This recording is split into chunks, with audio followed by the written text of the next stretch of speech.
todo el deseo de seguir en esta conversación con el gran Paco Cruz y con Toño Ruiz, desde luego, pero bueno, pues ahorita Antonio Toño Ruiz, que está en este espacio habitualmente, pues está en camino, ya lo vio usted ahí en el tren, y bueno, pues vámonos con información, vámonos con análisis, porque aquí nosotros no vemos solamente las noticias o damos las notas por encimita, no, hay que darle al análisis fuerte y rotundo.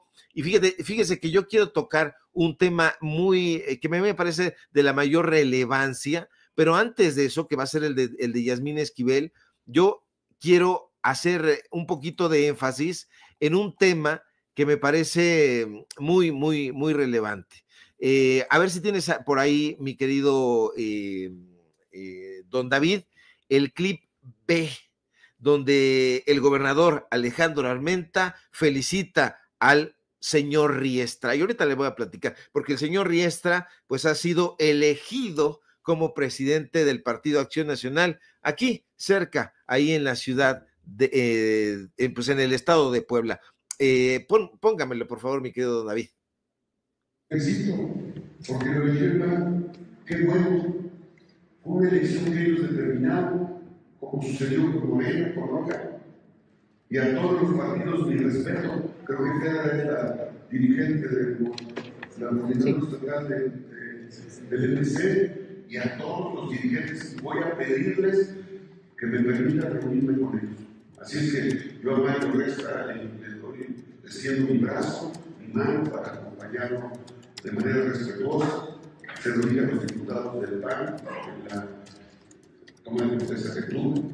Las propuestas que tenían son bienvenidas. Yo soy de Morena, pienso conducirme con los principios de Morena, pero tengo de construir con ellos la forma que nos merecemos todas y todos. Así es que no hay ningún problema.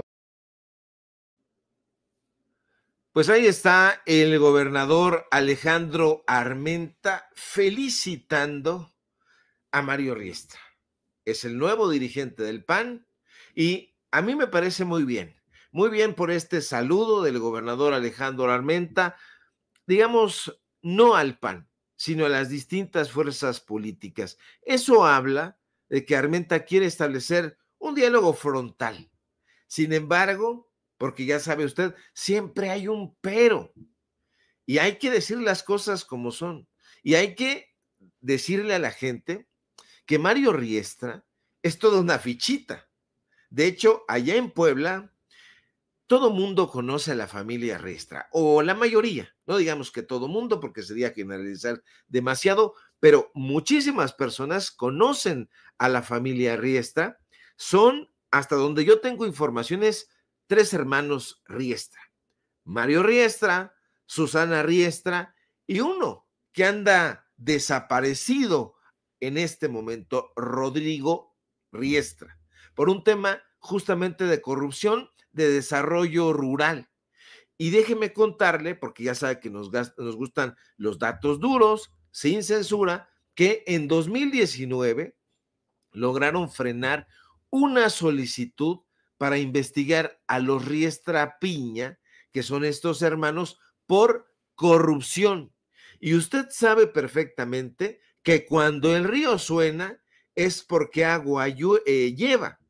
Y en este caso no son ocurrencias. Muchos reportajes que se llevaron a cabo en ese momento entre prácticamente desde 2018, 2019, 2020, ahí se dio a conocer el fraude que se dio con unas empacadoras de zanahoria en la zona de Tecamachalco, donde se involucraba precisamente a Rodrigo Riestra, hermano del hoy dirigente del Partido Acción Nacional allá en Puebla, Mario Riestra. Ahora, usted tiene que saber todo esto porque de pronto estos personajes parecerán pues muy dispuestos para el diálogo, muy dispuestos para crear. Eso es lo que van a decir. Pero los Riestra Piña en realidad son corruptos hasta la pared de enfrente. Este señor, Rodrigo Riestra Piña, fue secretario de Desarrollo y Ordenamiento Territorial en los gobiernos estatales de Moreno Valle, de Tony Gali Fayad, así para que usted lo vea ahí. Mario Riestra estuvo al frente de la Secretaría General del Ayuntamiento de Puebla en el gobierno municipal de Tony Gali. Este personaje que ha reaparecido, incluso lo vimos ahora que fuimos a hacer la cobertura allá en la toma de Alejandro Armenta en Puebla, pero estos personajes son cercanos a Tony Gali. Ahora, Susana Riestra fue titular de la Secretaría de Desarrollo Social en la Administración Estatal de Gali. Yo le preguntaba a una fuente allá en Puebla si estas personas podrían ser lo equivalente a los yunes en Veracruz. Y dijo, no, sí son conocidos, son tranzas, son corruptos, pero no tienen la estatura ni los conectes que tienen los yunes. Yo no sé si para bien o para mal, pero son personajes que usted debería de tomar en cuenta. ¿Por qué? Porque la gente en Puebla nos está enviando diferentes fichas, diferentes hilitos para que nosotros vayamos jalando y nos damos cuenta de que este tipo de personajes en nada ayudan, pero para nada a este supuesto crecimiento que se pretende en Puebla. En Puebla está llegando la transformación, el segundo piso de la transformación, para decirlo con todas sus letras, pero personajes que están allá en Puebla enquistados desde hace muchísimo tiempo, que sean saludados como personajes importantes, a mí me parece que no, que ese no es el rumbo, pero era algo que yo le quería comentar para que usted lo tuviera en cuenta. Mucha gente que nos está viendo y que nos está escribiendo, dicen, sí, sí es cierto, conocemos a los Riestra y son de miedo, de un miedo tremendo. Eso se lo quería comentar. Así que, pues bueno, ahí saque usted sus propias conclusiones, ya tiene ahí la información, le digo yo que son los datos duros, pero usted revíselos, revíselos, no me crea nada a mí, no lo dé todo por sentado, sino usted revíselo. Vámonos a otro tema, mi querido don David, grábeme por favor, porque voy a un tema que a mí me interesa mucho. Todos los temas que hemos presentado me interesan bastante, pero este en especial, porque habla justamente de una serie de lugares en donde nosotros hemos puesto especial énfasis, que ha sido justamente en la burocracia dorada de la Suprema Corte de Justicia de la Nación, pero también en la burocracia dorada de la Universidad Nacional Autónoma de México. Y usted me dirá, ¿de qué se trata este asunto, Sevilla? Bueno, pues la burocracia dorada, que desde hace años, pero años, tiene secuestrada a la UNAM, ha perdido una batalla que habían llevado sin razón, y todo está de la mano.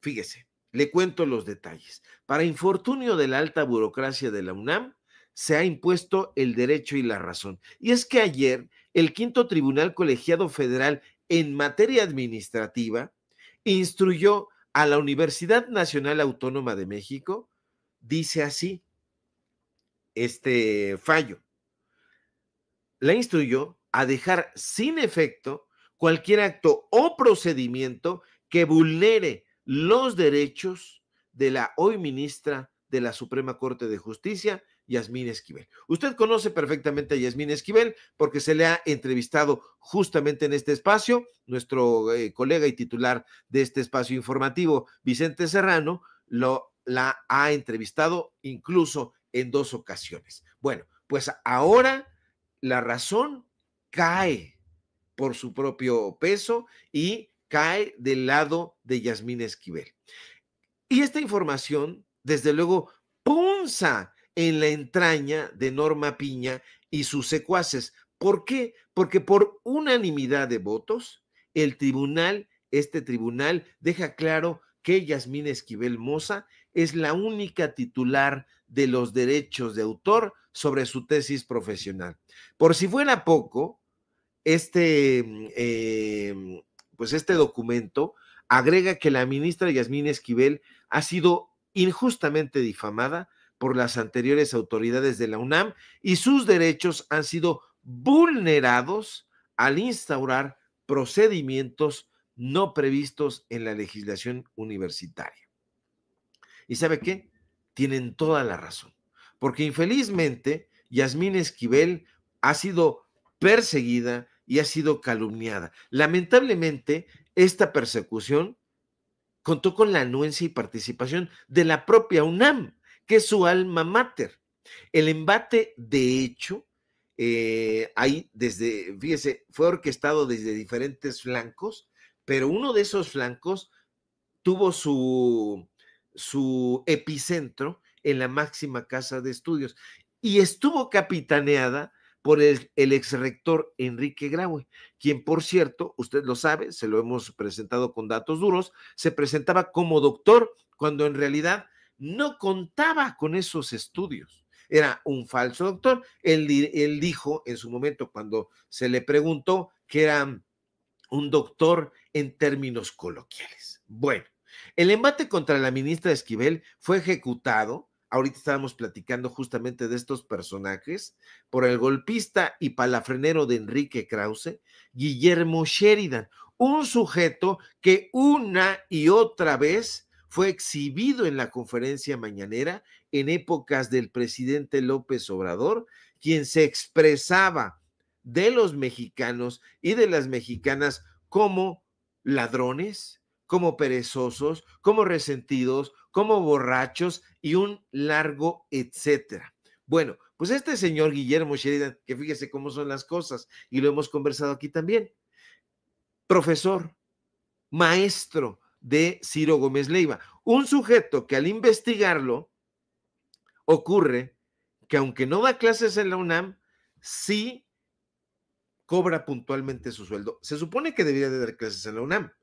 Tiene una plaza en el Instituto de Investigaciones Filológicas, donde cobra puntualmente su sueldo. Bueno, pues este fue el autor en Latinus de ese supuesto reportaje. La embestida contra Yasmín Esquivel también llegó con las descalificaciones de no pocos investigadores del Instituto de Investigaciones Jurídicas, casi todos itamitas. Acuérdese del Instituto de Investigaciones Jurídicas de la UNAM, ahí donde está Lorenzo Córdoba Vianello. Casualmente, también colaborador del Espacio Latinus, en su espacio de opinión. Bueno, pues esta desdichada estratagema política, si usted no lo recuerda, tenía el fin de descarrilar a Yasmín Esquivel en su carrera hacia la presidencia de la Suprema Corte de Justicia. Esquivel en ese momento competía con Norma Piña y Yasmín Esquivel le llevaba ventaja. Pero que Esquivel ganara representaba un peligro para el conservadurismo que actualmente y desde ese momento comenzó a imperar en la Suprema Corte de Justicia de la Nación. En ese texto, Sucio Trabajo, que presentaron en Latinus, incluso el propio Guillermo Sheridan decía que Yasmín Esquivel simpatizaba con el tipo de gobierno de Andrés Manuel López Obrador. El golpe fue por ahí. Es muy interesante analizarlo porque fíjese, todos estos personajes vienen de la mano. Latinus, Carlos Loret de Mola, presenta el supuesto reportaje, pero este reportaje, fíjese, prácticamente estamos a 17 de diciembre, 18, 19, 20, 21, faltan 4 días para que se cumplan 2 años de ese supuesto reportaje, porque fue presentado el 21 de diciembre de 2022, hace 2 años. Y ese texto, ¿cómo se llamaba? Una ministra pasante, así le puso Guillermo Sheridan, pero a partir de ese texto, a todas luces insidioso, politizado, porque era un embate político, varios medios de desinformación se dieron la mano para armarle este montaje a Yasmín Esquivel, porque es un montaje, se da uno cuenta, algunos nos dimos cuenta en ese momento, pero otros no, otros cayeron en el engaño y dieron por sentado que la ministra Esquivel había plagiado. El texto fue incluso difundido en Eje Central de Raimundo Rivapalacio, el reportero, ¿cómo se llama este reportero? Juan Carlos Rodríguez. Juan Carlos Rodríguez se fue hasta Xochimilco a buscar al supuesto autor de la tesis que habría plagiado Yasmín Esquivel, y entonces no le quiso dar en una entrevista, pero él se la armó, y entonces lo va a buscar en una segunda ocasión y le dice: yo ya di por cerrado eso, no tengo absolutamente nada que declarar. Y bueno, estos personajes la arman en grande. Esto es muy importante analizarlo en este momento, porque lo más curioso y deleznable del asunto es que a través de un comunicado que la UNAM da a conocer ayer, a mí me parece escandalosísimo, porque la UNAM reconoce ayer que ha perseguido a la ministra Esquivel. Resulta bochornoso leer este comunicado que emite la UNAM. Dice este papel, redactado en la oficina de Néstor Martínez Cristo, coordinador general de comunicación social de la UNAM, que dice más o menos así, un fragmento nada más. La UNAM dio seguimiento puntual y agotó todos los medios legales a su alcance en contra de los recursos promovidos por la exalumna, declara así la institución, con una displicencia, público memorioso, que a mí francamente me pasma porque es una locura que una universidad esté reconociendo este tipo de embates. La UNAM dio seguimiento puntual y agotó todos los medios legales a su alcance en contra de los recursos promovidos por la exalumna. Declara este comunicado con una displicencia que a mí francamente me pasma. Quizá esta gente, si se arrepiente de su maldad y de su sevicia, pues no da muestras de que así suceda, pero lo cierto es que sí fracasaron en su burda y lamentable embestida. Sí fracasaron. Enrique Graue, Guillermo Sheridan y los enemigos de la reforma al Poder Judicial, porque va por ahí el asunto, pues deben estar en este momento echando rayos y centellas porque no han podido pues salirse con la suya. Ahora sí que pues yo veo que ha perdido, y a mí me parece muy bien, la burocracia dorada en la UNAM. No pierde la UNAM, pierde la burocracia dorada de la UNAM. Así que, pues ahí está la información. Indudablemente la UNAM va a salir con una serie de cosas. Ya salieron varios personajes, ahí el hijo de Burgoa Orihuela a decir una serie de tonterías, pero bueno, usted ya los conoce perfectamente. Vámonos a otra cosa. Déjeme informarle que Santiago Taboada va ahí a la cueva de los malandros, como dijera mi querido Antonio Ruiz, a despotricar justamente contra la doctora Claudia Sheinbaum, ahí en el espacio de los malandros, donde los tiene bien consentiditos Ciro Gómez Leiva. A ver si me puede poner el clip de mi querido don David. Perdón, hechos son amores y no buenas razones.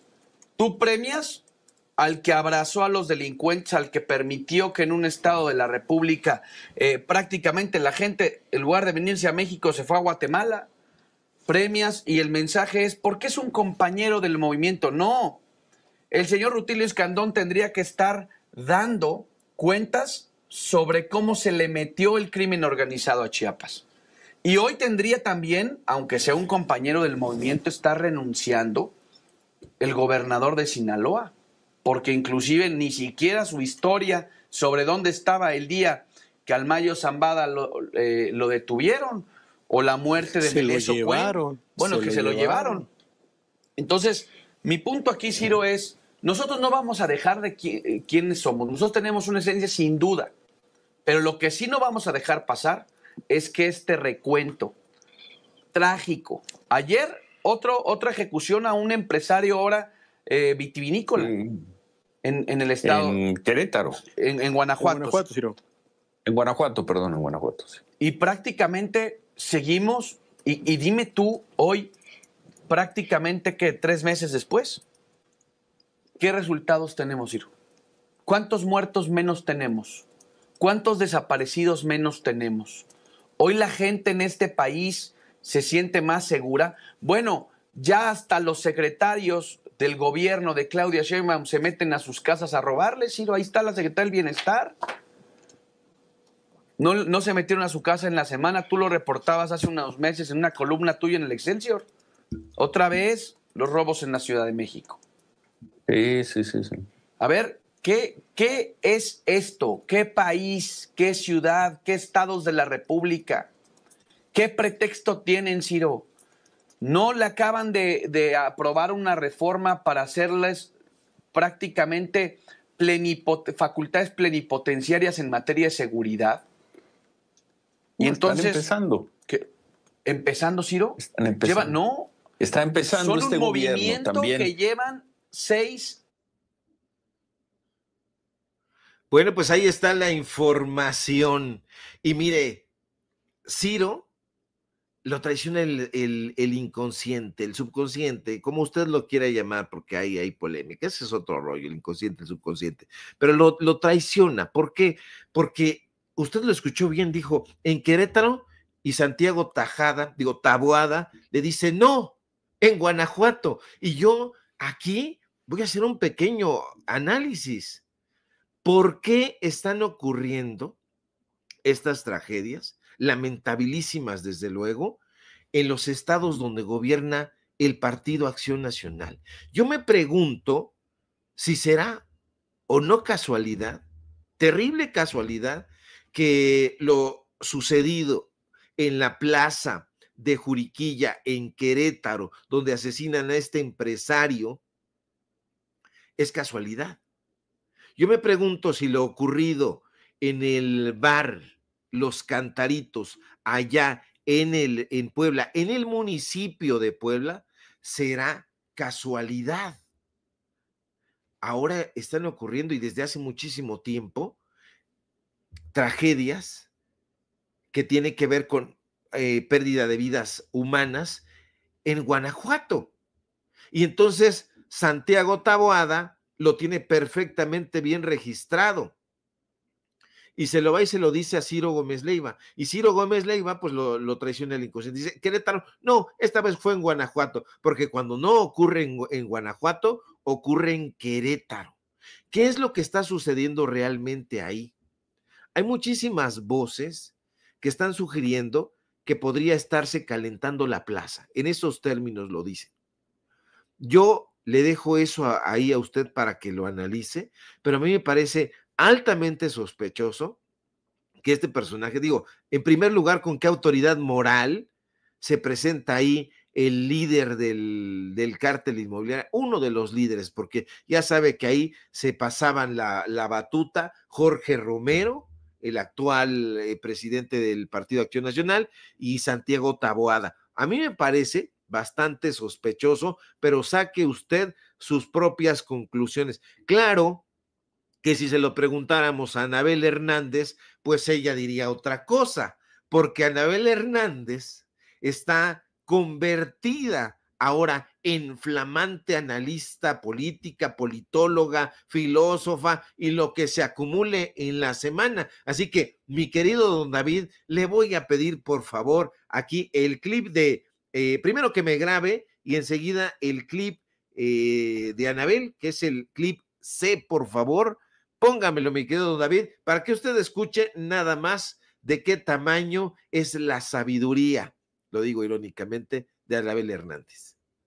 Miembros del Poder Judicial, no dudo ni un instante que debe haber muchos ciudadanos de buena fe que quieran esta posición, pero pues también habrá otros vivaces, ¿no? O impulsados por el poder político, o impulsados por los intereses empresariales, o impulsados por el crimen organizado, que quieran llegar a sentarse ahí en estas posiciones y bueno, que vayan pensando en estos riesgos que existen, incluyendo perder la vida, ¿no? Estamos hablando realmente de una situación muy delicada. Yo pude estar en la Suprema Corte la semana pasada y hablé con uno de los ministros que hablaba realmente del colapso que será para el sistema de justicia mexicano esta elección de jueces y además este tipo de jueces, magistrados y ministros elegidos de esta manera ya impartiendo justicia. El pronóstico que escuché de un ministro, de diferentes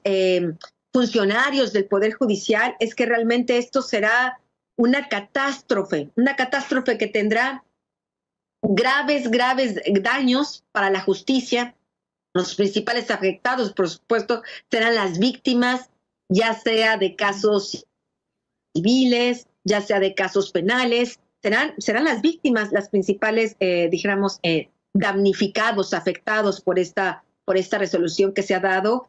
Y bueno, más allá de lo que he señalado, estamos viendo que si el gobierno de Claudia Sheinbaum ha mandado, ya nos había dicho que iba a mandar un nuevo plan de seguridad para Guerrero, ya la señora Evelyn Salgado también se había comprometido, ya supuestamente había más miembros de la Guardia Nacional, del Ejército. No ha funcionado como no ha funcionado en Sinaloa.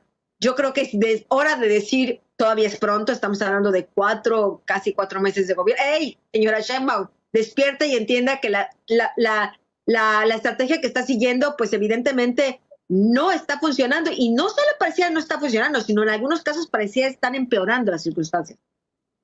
Bueno, pues así están las cosas. Anabel, bueno, nos estás contando un off the record.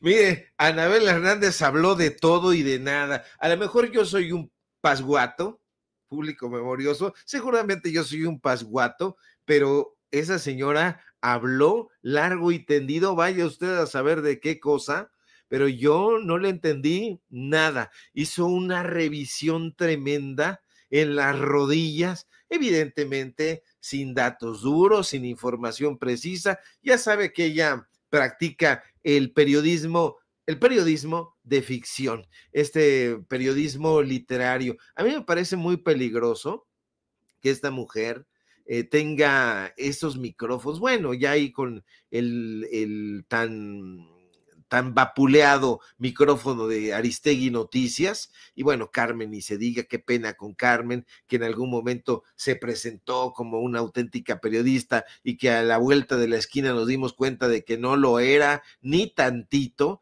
y bueno, pues habló desde un desconocimiento tremendo, y lo único que lanzó fue una diatriba enorme, inagotable, esta soflama que es incandescente y que no termina jamás.